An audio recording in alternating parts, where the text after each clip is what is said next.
Hello everyone, it's David again, and we are on Season 3, Episode 21, Shadow Dancing. If you guys like CGI special effects and space battles, this is the episode for you, because man, as in the words of JR, it's a slobber knocker. We start off Z minus 7 days, and Delenn is pleading with the League for ships. You gotta give us your instruments of war, or we're all gonna be pound caked by the shadows. And of course, they all want to guard their own homeworld. Well, if you do that, you're just gonna be sitting ducks. Why not send them out with Delenn? At least they'll have a chance out there, rather than all of a sudden here comes a shadow planet killer and you just ate the worst mayo sandwich of your life. Anyway, the shadows have been driving refugee ships into Sector 83 for 2 months, but their attacks now are falling off, meaning they're probably ready to strike soon. Days, hours, months, who knows. So Ivanova and Marcus are going to be the advanced scouts, and we cue the entrance, and we learn Melissa Gilbert is going to play Anna Sheridan, and as those of you probably know, she is the real-life wife of Bruce Boxleitner at this particular time. So they've since separated, my understanding is. So wonder how she got the job. There we go.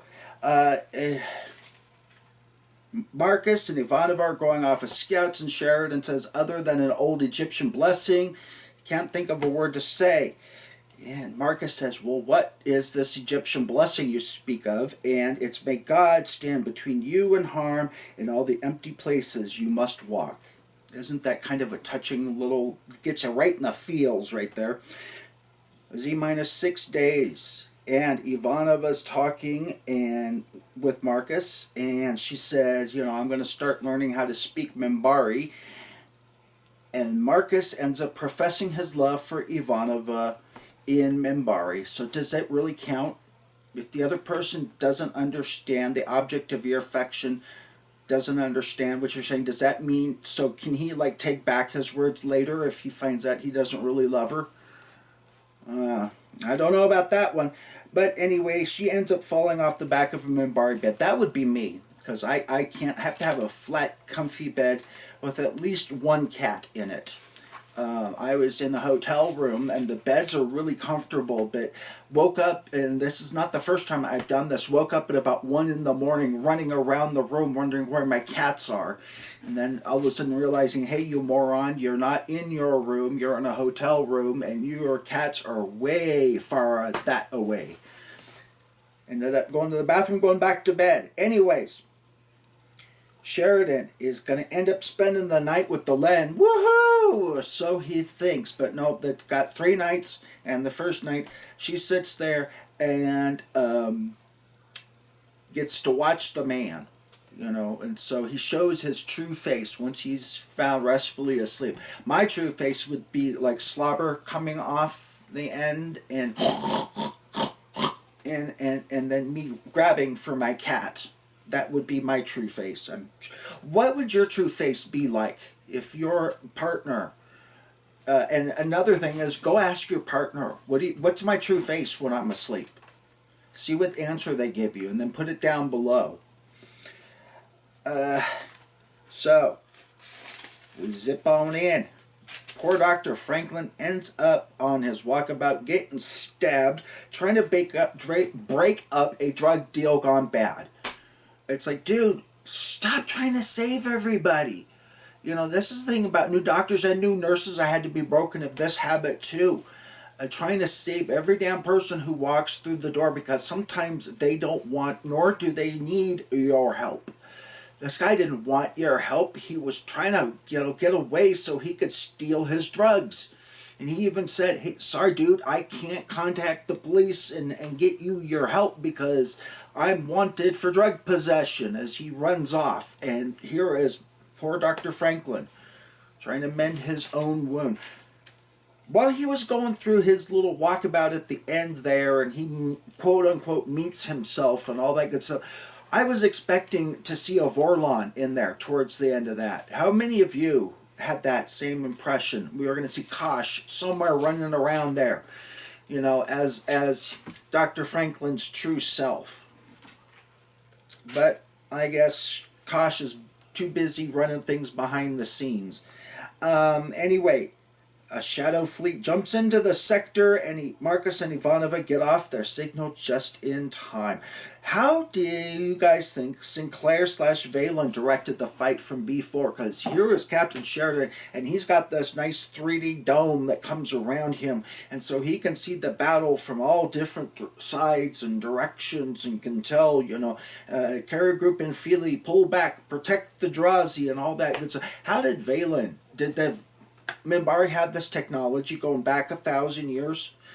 And how did Valen, how do you think he might have done up against a shadow fleet of this size?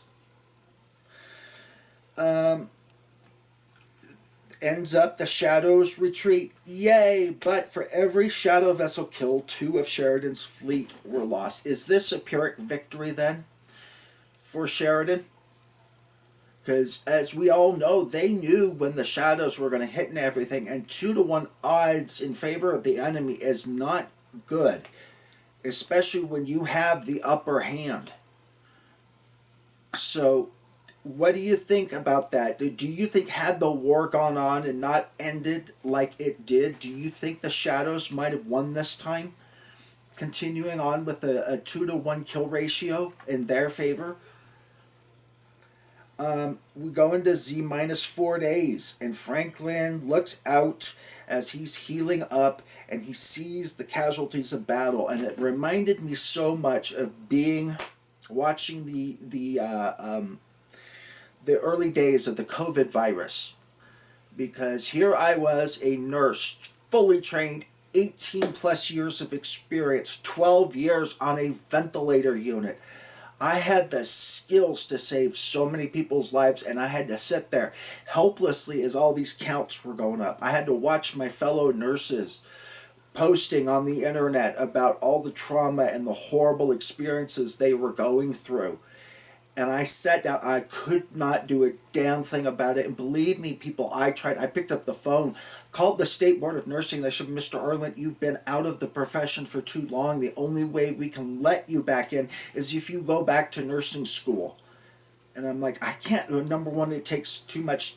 Number one, I can't afford it. Number two, it takes too much time. Number three, I'm not sure my disability insurance company would let it, unless it leads to me making some kind of bigger, and then they can just drop my claim, which would give them no end of pleasure, I'm sure.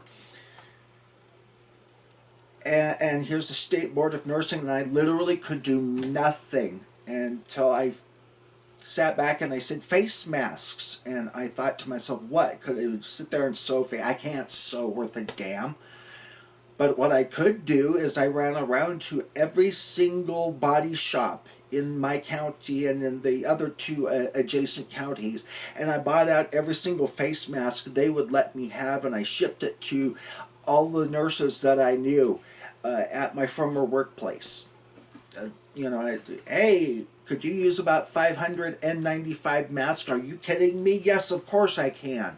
This was in the earliest days when nurses were having to go to work, you know, with their scarves wrapped around their face because they had nothing else to do. And so here I was, literally I collected almost 1,200 face masks, medical quality. In most cases, some of them were the dust masks, but what the hell, at least it's something. So I can sympathize with Dr. Franklin on this one episode. Anyway, Delenn ends up spending the night with Sheridan, and all of a sudden, here comes Melissa Gilbert in. Hi, I'm Anna Sheridan. You must be Delenn. I'm Anna Sheridan, John's wife. And all of a sudden she drops her little snow globe, and we go to Z-2 days.